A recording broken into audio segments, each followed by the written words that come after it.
माशा और बातोनी तोता।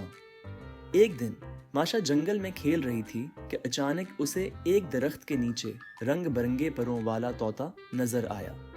तोता परेशान लग रहा था और अपनी चोंच से एक पत्ते को ठीक करने की कोशिश कर रहा था।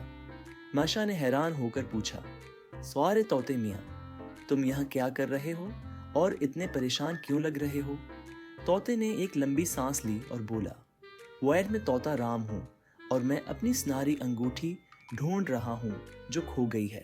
वह अंगूठी मेरे मालिक जादूगर बाबा ने मुझे दी थी। अगर वो न मिली तो मैं हमेशा के लिए बोलना बंद कर दूंगा।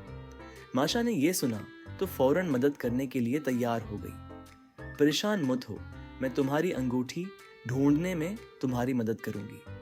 तना अंगूठी की तलाश। माशा और तोता राम ने पूरे जंगल में अंगूठी की तलाश शुरू कर दी। पहले वो नदी के किनारे गए जहां मशहूर चालाक बंदर रहता था। माशा ने बंदर से पूछा, बंदर भाई, क्या तुमने सुनहरी अंगूठी देखी है?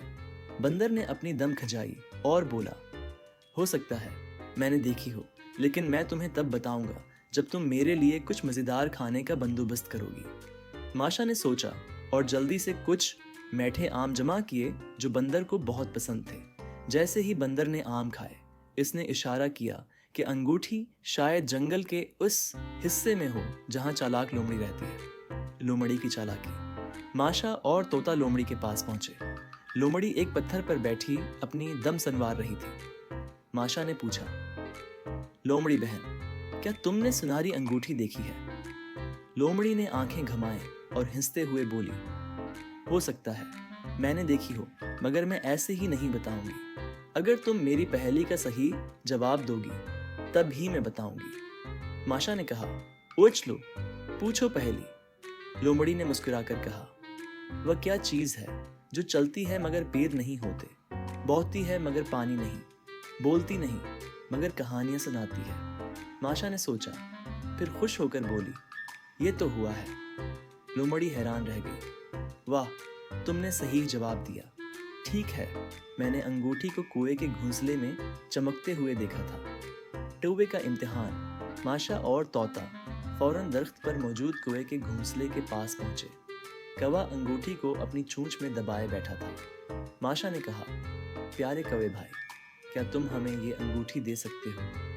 कौवा बोला, ये तो बड़ी चमकदार चीज है, मैं उसे ऐसे ही नहीं दूंगा। माशा ने सोचा और कहा, अगर हम तुम्हें उससे ज्यादा चमकदार चीज दें तो? कौवा सोच में पड़ गया।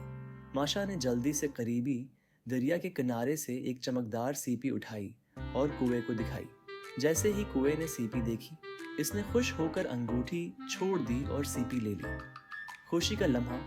तोता राम ने खुशी से अंगूठी पकड़ ली और जोर से चीखा, और मेरी अंगूठी मिल गई, मैं हमेशा बोलता रहूंगा। और माशा भी खुश हो गई। तोते ने शुक्रिया के तौर पर माशा को एक खास पर दिया और कहा, ये जादुई पर है, जब भी तुम मुश्किल में होगी उसे हिलाओ, मैं फौरन तुम्हारे पास आ जाऊंगा। माशा ने मुस्कुराकर तोते को अलविदा कहा और अपने घर की तरफ चल पड़ी, एक नई मुहिम का इंतजार करते हुए।